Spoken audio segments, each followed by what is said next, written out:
G'day, fellas, and welcome to game number 15 of Outback Octagon 4. Today, we are on Mega Random. We got a good spawn. This is an acceptable Mega Random spawn. I will say that right now. Sometimes you get unacceptable ones. Ooh, we've got some good spawns coming out as well. Look at the natural defenses potentially coming in today. Anyway, welcome. Today, we have got the German lobby. We decided to put all the Germans in a lobby together and let them fight it out. Well, I think we've got almost all of the Germans. I'm sure we've probably missed a few. Anyway, let's get into it. Let's introduce our players because some spawns are good, some spawns not so good. It's our job to determine which one is the best, which one is the most likely to win. Ladies and gentlemen, spawning in the west of the map, in the color yellow, playing as the Delhi Sultanate today. It's 3D Scatterbrained. To his south, a reasonable distance away, in the color red, playing as the French. We've got CSO. To his east, in the color pink, playing as the English. What a great spawn he's got. Ladies and gentlemen, representing Team M8, it is Eliona. And to his north, in the color purple, playing as the Sengoku Daimyo, it's Avali. Can we just take a look as well at like how nice it is to play Sengoku Daimyo in FFA? Like to see all of the things that you see here is so incredible. By the way, nice little opening free Yatai that we've got here. Love it, love to see it. And he's on the boar, and the Yatai blocks the boar from attacking. It's like all of the things are going well for the Sengoku Daimyo early on in this game. Anyway, let's go in and check in with our next player in the east of the map, in the color green, playing as the Ayyubids. It's Zertan. And in the middle of the map, in the color orange, boy oh boy, has he got a good spawn. Ladies and gentlemen, what a spawn for him. Playing the Holy Roman Empire, it's Core7525 on Discord for coaching. Make sure you add him. We'll give him a little bit of a shout out right now. If you need some coaching, make sure you go check out Core7525 on Discord for coaching. There you go. I don't know what his rates are, but I'm sure that they're good. You can tell him Drongo sent you, all right? On the east side of the map in the color blue, playing as the Macedonians, we've got Sass. And to the north of the map, in the color light blue, playing as the Ottomans, a beautifully private spawn here. It's Crackety here. Ladies and gentlemen, welcome to a caster game. Welcome to Mega Random and welcome to Outback Octagon 4. We're going to have fun today. This is going to be a good one. I can already feel it right now. Often, you know, you can tell when the games are going to be good versus when the games aren't going to be good. And that's because all of the games are good. But I can tell you right now, this is going to be more good than the other ones. We've got some little goodies hidden away on this map for us. Some little Easter eggs in the event that we make it all the way through the woodline. Of course, today we've also got access to water. Now, only a few players are on the water, so expect them to see a nice little boost early on. Crackety here is on the water. We've also got down here Sass on the water, and of course, finally, Zertan on the water as well. Now, who do we think is in the best spot? I think a spot like this is quite nice for Scatterbrained. Now, the only trouble is, ooh, never mind. I was looking at sacred sites. I'm like, oh, we've only got one sacred site in the middle of the map. And then I realized there was a second sacred site in the south of the map and a third sacred site in the north of the map. So, look, the likelihood that a sacred victory happens today is quite low. I will say that now. But in the event you get, like, say, Crackety here versus Scatterbrained on the west of the map, and Scatterbrained is in a really good spot, but he can't quite crack the river of Crackety, he could just take the sacred sites instead. It's going to be rare that that happens, but anyway, we'll keep that in our mind. So I think, realistically, spawn-wise, Scatterbrained is in a pretty good spot, but he will have a pretty close contestant here to the south of him, CSO, of course, and CSO will be looking for blood early on, so I suspect he's probably going to head in this direction. So I'm just going to go ahead and say, I think Eliona has the best spawn in this game. And that's it. I'm just going to leave it there. I think Eliona's got the best spot. He is defensible from so many sides. He's got cliffs to his west. This is like when it comes to FFA, this is basically as close to a god tier spawn. And normally I wouldn't say this, but it's the fact that he's playing English that makes it so much better. You see, the English have got cheaper farms, and all they need is wood, and he's got so much wood. He's also towards the back. He's got more wood. He's got more ways to get in. And could you imagine if we put a wonder down here? The impossibility of reaching this wonder, it's literally impossible. So we're going to keep that in mind. And look at Eliona. Like, the fact that he's already down here, he's got the Abbey starting to come up. We're going to be following along with his story. So I guess his neighbor is Avali. That's another consideration to make. His neighbor's Avali playing Sengoku. Sengoku kind of good as a civilization. So we do need to be aware of that. Anyway, age ups are going to start coming through shortly. We've got walls also coming up. Interesting walls coming up here for Crackety. These kind of walls are the walls that you don't make if you don't want to upset somebody. This wall is very specifically like, you know, this is an aggressive wall. This is a dangerous wall. Now, we do see the Imperial Hippodrome coming down as well for SAS. I think this is probably a smart move, right? Grand Winery. It's a great landmark, but at the end of the day, you don't really need it if you've got a fishing opening. So definitely a smart consideration here for him. He's also got the access to extra torch damage, so we'll keep an eye out for that. And have a look at this core opting for the mine work instead of going for the Archon. And I think this is actually quite smart. Why is this smart? Well, normally you'd go for the Archon, right? Now, why would you go for the Archon? You'd go for the Archon because it boosts your villagers' gather rates. He's already got 2 prelates out. He's already got 2 prelates out, so he wouldn't be gaining anything from that. And the reason why 2 prelates is so smart here as well is because he's playing Holy Roman Empire. He's going to look for that Castle Age. I'd be very surprised if he goes Burgrave. I would almost certainly think he is going to be going Regnitz. He's found 1 relic, 2 relics, 3 relics, 4, 5, 6 relics. I think 6 relics are very easily within his grasp. So you would be crazy to look in any other direction here. Good luck to you, Core. Actually, you know what? Core's position here is very, very nice. If there was 1 sacred site, I'd absolutely put my money on him to win this game. But there's not. There's 3. All right, let's check in and see how our players over on the west are doing. Age up starting to come through. Dome of the Faith for Scatterbrained. School of Cavalry now out as well for CSO. He's going to look to get aggressive with the stable early on rather than... Well, I was going to say he's not opting to go into any potential second town center. It's because his stone is so far away. He's have to move villagers all the way out here. Goes for the sheep first, and now Scatterbrained is in a little bit of trouble. Let's check in towards that south side and see how we're doing. Abbey of Kings coming up here for Ilyona. 3 vills on gold, 5 vills... 4 vills rather, on stone. So probably a second TC coming out. Coca Township is down. We hear those scouts being called out over on the east side of the map.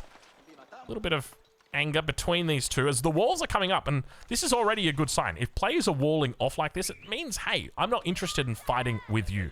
What is this wall, by the way? I don't know if anything can actually get through there. I would suspect probably not. But we'll keep an eye on it. We'll keep an eye on it. Back towards the middle of the map.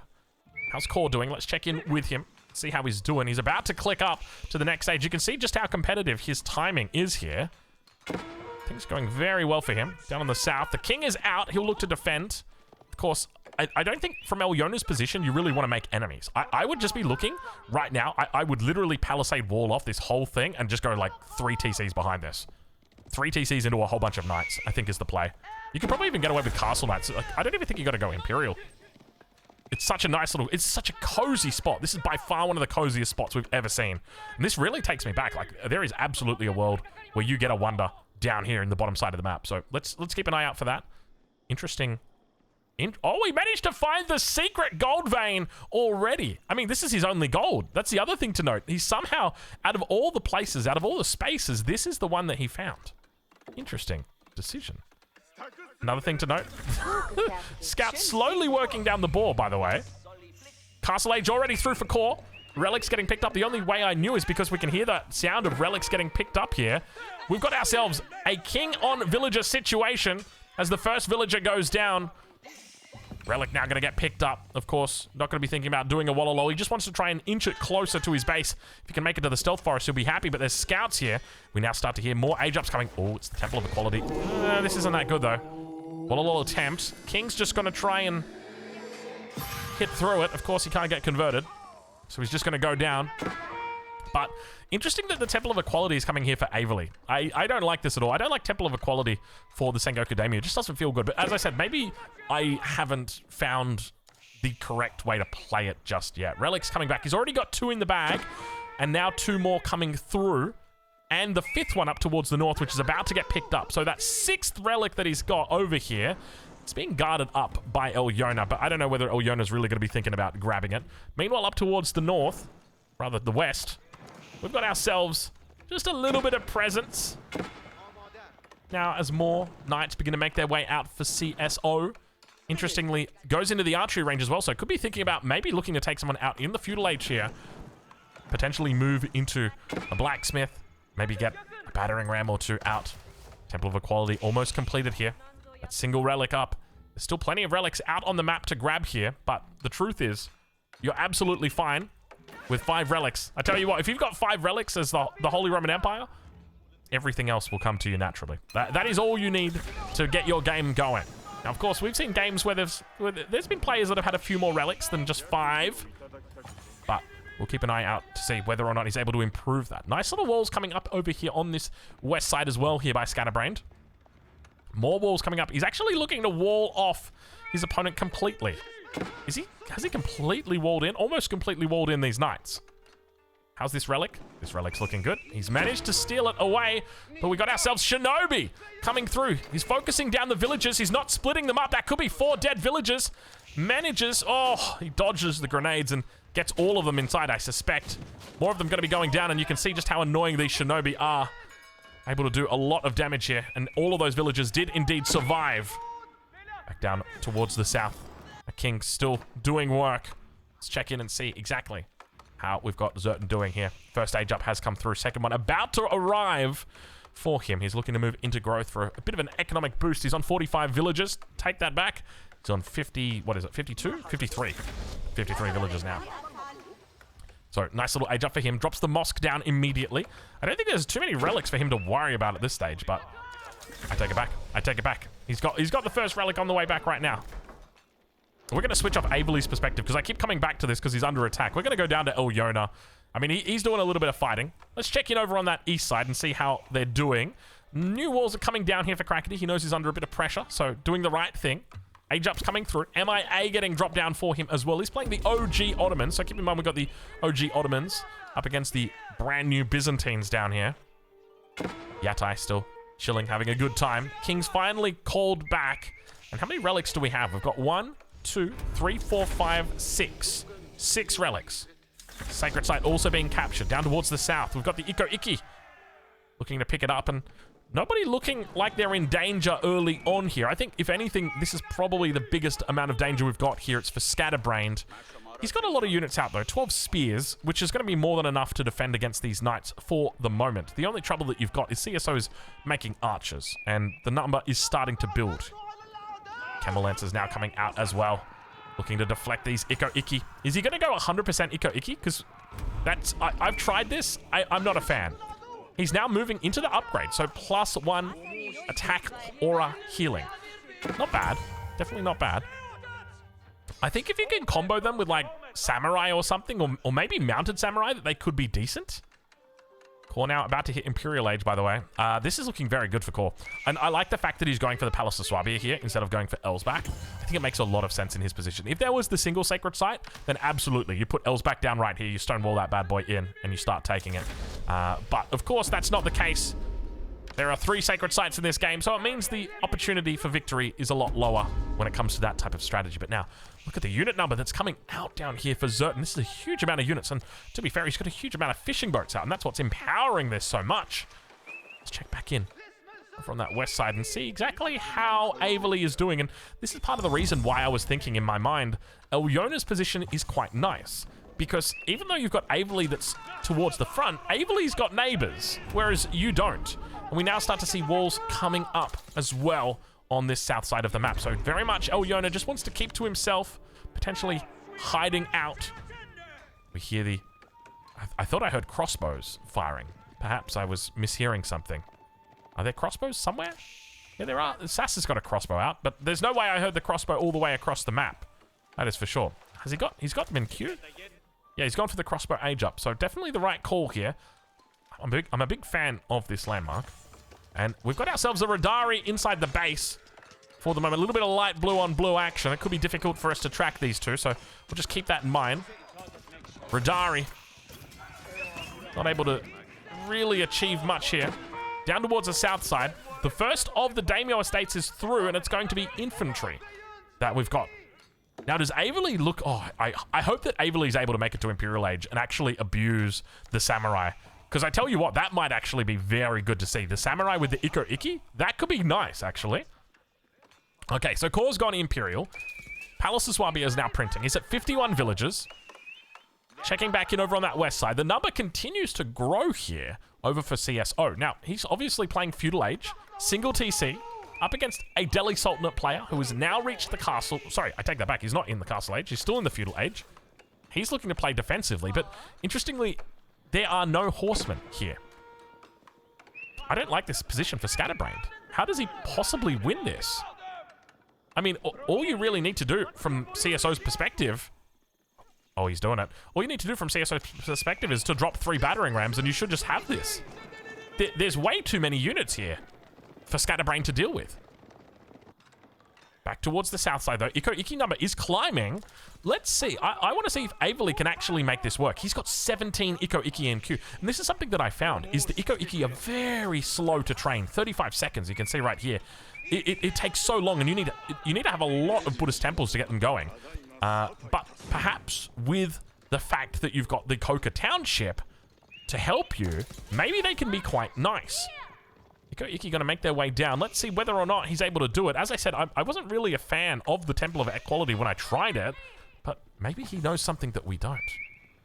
More walls now coming up as well. Interesting walls here for Zertan. Definitely a little bit of, he's coming up and looking to claim space. We'll say that much. More units making their way forward. Just Rudari for the moment. Meanwhile, Crackety here holding on for dear life. A couple of demo ships out for him, actually. He's got them sitting by, ready to roll. And there's the battering rams, exactly as we suspected on the west side. Now back towards the south. Iki numbers looking decent here. I think from Elyona's perspective, all he needs to do here is just spam knights and try and sit underneath this white tower. White tower, of course, you want to add in villagers to it. Try and boost it up, and now we see more stables coming down. Iki moving in. They've also got the Daimyo to assist here as he looks to commit towards the back, and now we see the charges coming through, but the trouble that you've got is if you don't have a critical mass of units able to deal with these, they're just going to heal themselves back up, and you can see now he's able to repel them for the moment, perhaps Averley realizing, you know what? It's probably a little bit too much. Elyona popping his king ability in the south, manages to hold on a little bit longer. 2 battering rams are in. I think you probably need to go 1 more for this. Let's see whether or not he's able to find it, though. Back towards the middle of the map, the knight number is building. Now, keep in mind, Core is going to be very aware of what is going on across this map. He's in the 3rd age. He's got the ability to see whose kings are active, what those kings are doing, what those town centers are doing, and he would have seen that, hold on a minute, this town center's got 12 villages inside it. It's firing at something. That means that there is potential out here. And now we start to see Core making his way across the map. I tell you what, he's starting to look pretty scary in this game. 6 relics he managed to confirm in the end. Iki on the south side picking up the sacred site. Knights now making their way through stone walls. Looks like Elyona was about to get walled in, so he's going to break himself out. Daimyo here to assist. And now, of course, the knights coming down. How are these knights doing? He's got +3 armor upgrades on both of them as well. He is fully upgrading the armor on these bad boys.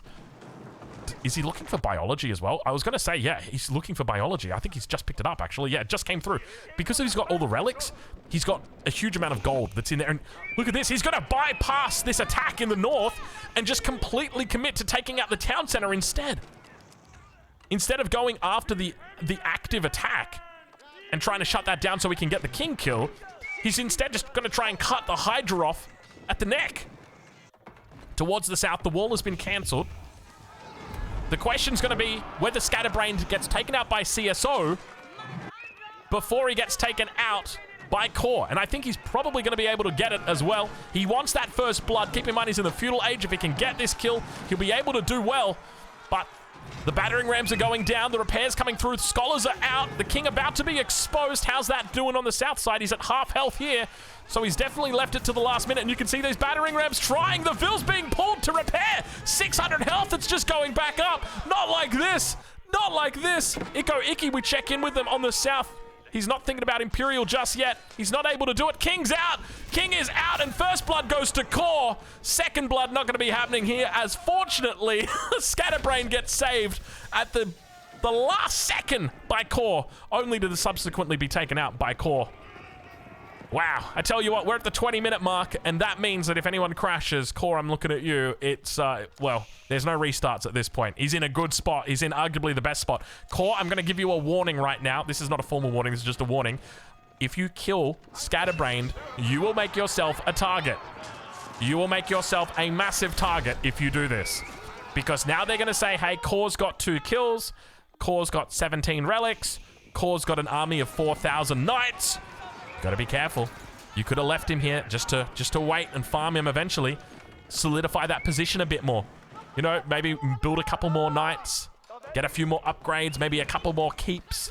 But instead, he's going to look for this king and manages to find it. Let's see whether or not they identify that there's a threat in this lobby here. As the Camel Lancer number is building. You can see Scatterbrain saying, wow. And Averly immediately saying, shouldn't we go core? And exactly, that's exactly it. That's a bit of the problem that you've got here. Is that by taking out such an easy to kill player here, someone that you, well, I mean, he can inspect it. He can see what's happening. You've just kind of put a target on your back here. Let's check in. See how things are going over on the east side. The numbers are starting to build here for Sass.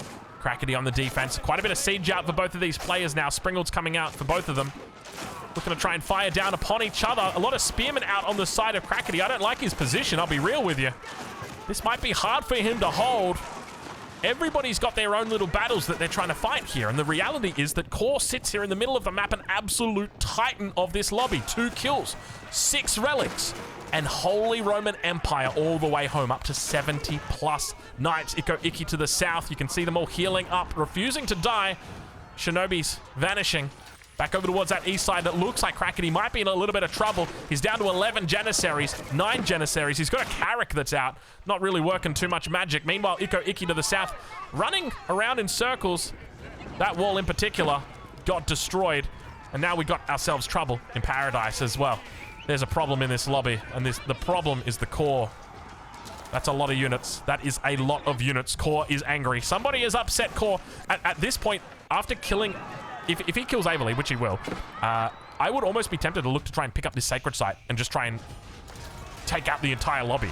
The only person you've really got to worry about here is, I think, Elyona, mainly because, well, he's not Imperial yet, but he's got a lot of camel lancers, right? And these are camels, you've got knights, so you need to be aware of that. But unfortunately, Averly going to get torn to pieces here by 3 players. Now they're fighting amongst each other. Exactly what you want. We've got a little bit of a Corvinus situation here. Meanwhile, Kairosophont starting to work down the blacksmith inside the base of Crackety. Crackety not having the best game, unfortunately. Sass getting very aggressive with him. That second TC probably going to be adding to his worries here. Plenty of units down on the south. These are fully upgraded knights, by the way.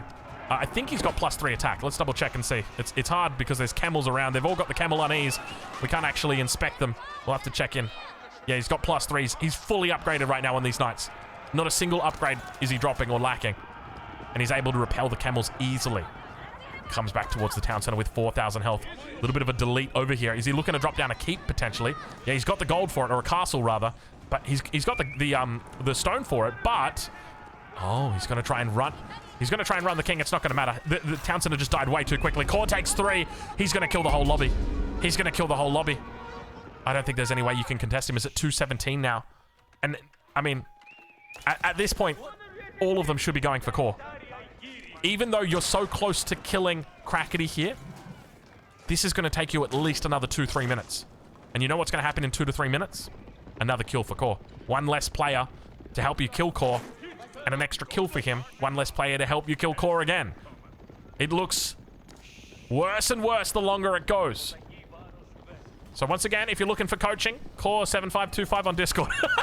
Tell him Drongo sent you, all right? We've got a kickback arrangement. Every coaching participant that gets sent to Core, I get a coaching session. I tell you what, I need some of them. So in the end, the Ikko-Ikki wasn't successful, but it wasn't because of the Ikko-Ikki.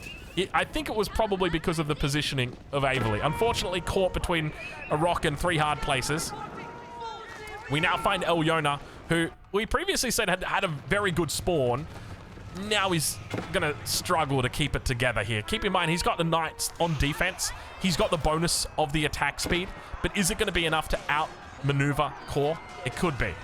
Core's got a lot of units that are making their way through. If I'm Core right now, I'm probably not taking this fight. I would just go back exactly how he's doing, and then from here, just keep massing knights. Just keep making more knights. He's got 14 knights in queue, and this is exactly it. This is all he needs to do. Look at the economy, by the way, that he's got building up behind this. 144 vils, 110 military. He is having the game of his life right now. Core looking incredible. Up to 106 knights. And you know the trouble that you've got is, like, because Sass and Crackety, the battle is so close between them, they're fighting on such a few, like a small amount of units. If they stopped fighting, they'd be able to build up big armies very quickly.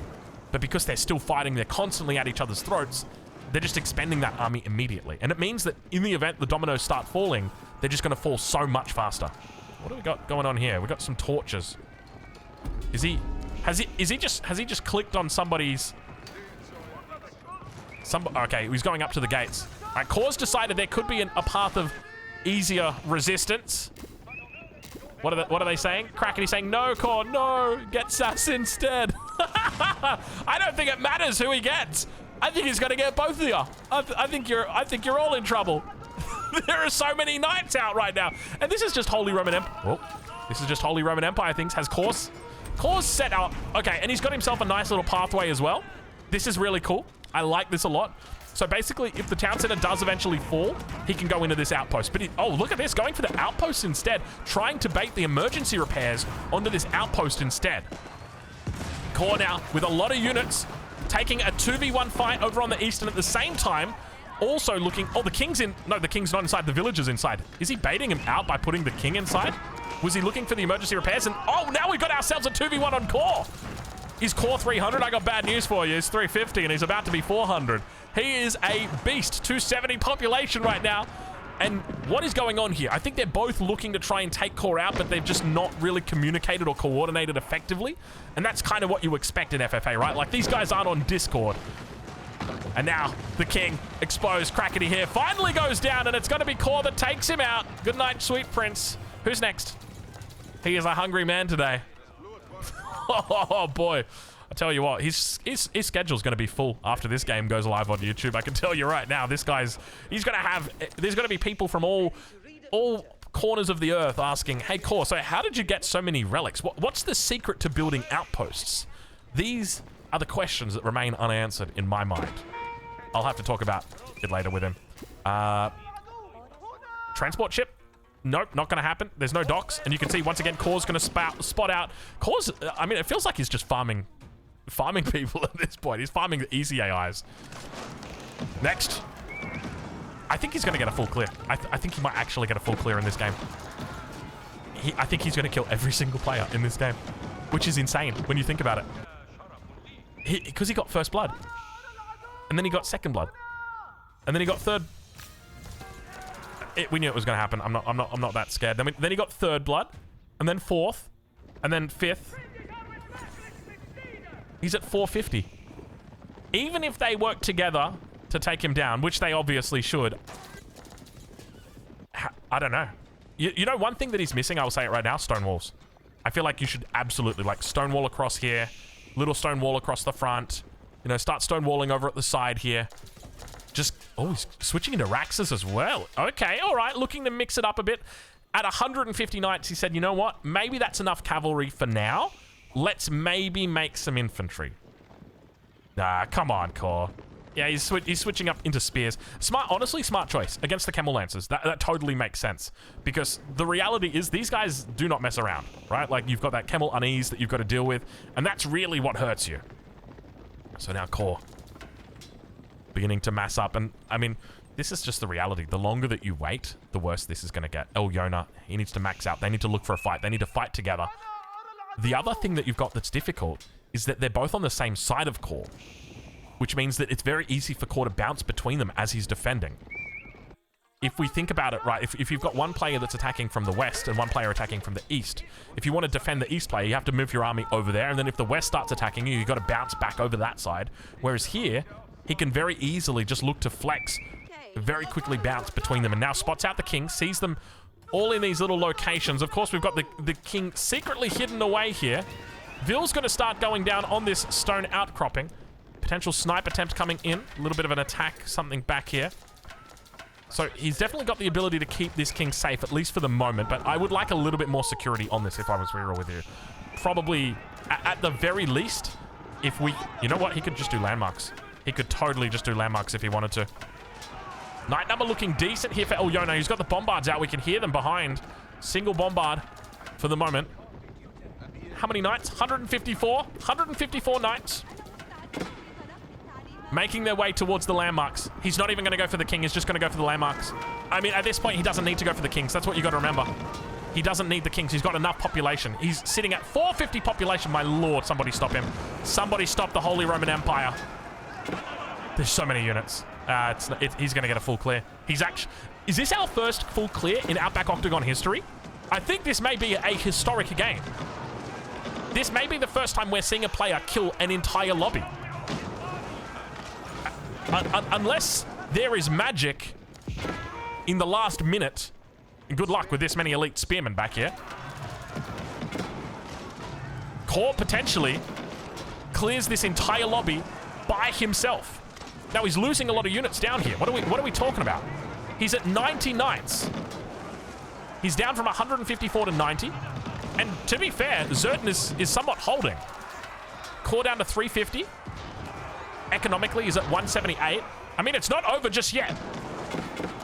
He's definitely throwing away units down here. You can see that he's trying to get through. He's trying to scramble his way in. He just can't get good coverage. But he's able to force back Elyona on this front towards the west. More spears now being rallied out. He's got 14 in queue, 50 on the field. Down to 63 knights. How many have we got back here? 53 for the moment. And I think he's got a good surround. Zertin, he's down to 20 military units, only 69 villagers. Unfortunately, 2 less and it would have been nice, but we can't make a joke about this. Look at the rallying. Units now making their way out. Core knows exactly what the prize is here today. A huge amount of points for him if he's able to pull this off. Another king over towards this west side, and Elyona just sitting here thinking to himself, how do I get myself out of this mess? How do I potentially crack this? I don't know if there's a way that you can. I think he did the right thing. Like, you do the right thing. You have to take out this outpost first. Hope that emergency repairs goes on it. Then you go for the TC. Then you take out the outpost afterwards. And you just got to try and intercept the king. Like, the Mongols could do it because you've got Mangadai. Core now deciding the correct course of action is to take out the houses and the lumber camps. He's done a lot of damage. But is he going to be able to get the kill? Elyona could deny him the full clear if he wanted to, but they have to work together. You can see we've got Zertin in the chat a little bit frustrated, saying, go get him. I'm fighting him this whole time. Elyona, obviously not mentioning the fact that he was also fighting him this entire time as well. Core working with a lot here. Core outweighing both of these guys, by the way. 200 pop and 58 versus 304. A lot of units now making their way forward. Culverin also coming out. The true test of micro here. As the first landmark goes down, second landmark now going to get focused. And of course, Core going to be saying, well, I don't need your king. You can keep him safe in the castle. That's fine by me. More units making their way out to the front here. Core with spears and knights able to push them back. All the bombards, the expensive bombards going down, and Core looking for a full clear. House of Wisdom slowly going down. Now, keep in mind, it's free to repair the House of Wisdom. You could pull 1,000,000 villagers and repair this bad boy up. It is free. You don't pay a single dime for it. How are we looking down the south side? Core, at the very least, is going to need some form of siege to get through this. There is no way to get in here. Core actually taking on the entire lobby and just doing Holy Roman Empire things. And I mean, this is part of the reason why, as the Holy Roman Empire are such a feared civilization, because they have the ability to do this. Like, let this be a textbook example of Holy Roman Empire. I actually remember playing a game against Corvinus 1 where he did this exact same thing. It was very similar, actually. And I remember, I didn't know at the time that it was Corvinus 1, but there was a single sacred site in the middle. He got the elves back down. But like, they just repeatedly have the ability to 1v9 and do so successfully. It is incredible.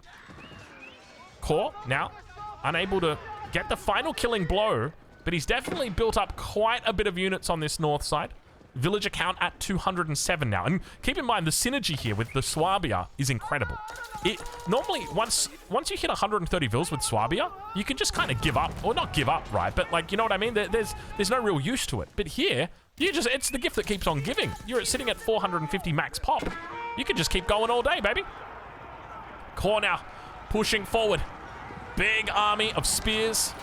Reboldequin looking to be the trump card. Not going to be able to find it, though, as the Culverin find a strong counter here. Cannon emplacement on the outpost. Going to get focused down immediately. I tell you what, you probably could have left that outpost without a cannon emplacement and it would have stayed there a lot longer because no one would have realized that it was there. providing all of that effective attack speed bonuses. Core now making his way towards the south side. A lot of units here. I think he could easily make a detour if he wanted to and just quickly finish out Zertan if he needed to. Now focusing down the Reboldequin on the back. 3 Reboldequin. 2 Reboldequin. Culverin out of position. Able to cover in time. And now it just becomes a slow crawl for Core. We hear those Abbasid units calling out. What is that sound when that is happening? Oh, that was the king. The king from the Abbey. Gosh, it's happened a couple times this game where I've shuddered. I hear that sound, I'm like, oh, where? As long as we keep our eyes on the prize, we'll be fine. But now Core, maybe realizing the path of least resistance could be towards the English base instead. You know, we saw him down here a bit earlier in the game. And what a smart decision by him. You recall after he took out, or after he got his first kill, and his second kill, and then his third kill, he was thinking, all right, I'm going to go down here, I'm going to finish off Elyona. And he got down towards this position and then said, it's probably not a good idea. That's a lot of knights. Let's deal with that a little bit later. And definitely the right call, as he's now able to pick up a lot of points for a lot of kills. And now Core behind this. I mean, he's got such an incredible position here. I don't think there's any way that they can defeat him. He is way too strong here at this stage. Plenty of units coming through. Landmarks are up. The king being brought forward. He's brought forward the king. We don't like to see it, but sometimes it's just destiny. It's just destiny. In the end, he's able to do it. He's able to clear it out. He's able to get the full clear. I think that is the first time in history where we see a player actually take out an entire lobby in the Outback Octagon. And I think in these circumstances, that was absolutely justified for Elyona to bring the king out and say, look, just end it. There's no point. This is very clearly over. So, well played over to Core. Incredible performance there. Just absolute amazing circumstances that just led to that allowed him to do that. He had relative isolation. He had a lot of good relics, a great civilization, a beautiful start with the deer together with the gold vein nice and close together. He just played it perfectly. And he really good decision making as well. You know, not going after Elyona when he very easily could have, not going after Sass when he should have been going after Krakeny, which he did. He got them all. He knocked him down. He got an ace. Well done. Well played. Congratulations to Core. Let's take a look at what, and can I just say, to anybody out there who thinks, okay, if someone goes into the final week and they've got no points, they're out of it. No. Have a look at how many points Core is going to be sitting on after that game. Let's take a look at the leaderboard. 15 points. I don't know how many points Core was on before this game, but I'm going to make a guess it was probably like 1 or 0. And now he's on 15 points in a single game. Now, granted, he may have got 9, as you can see, 9 kills there. That's reflected in the fact that he got first blood. So, yeah, an impressive amount of points that he's just been awarded. Anyway, we'll leave it there and we'll catch you in the next one. Cascade in the chat saying, confirming right now, he was on 0 points before this. Not bad from last to 5th place in a single game. Well played, Core. Good game. Oh, by the way, Core7525 on Discord for coaching.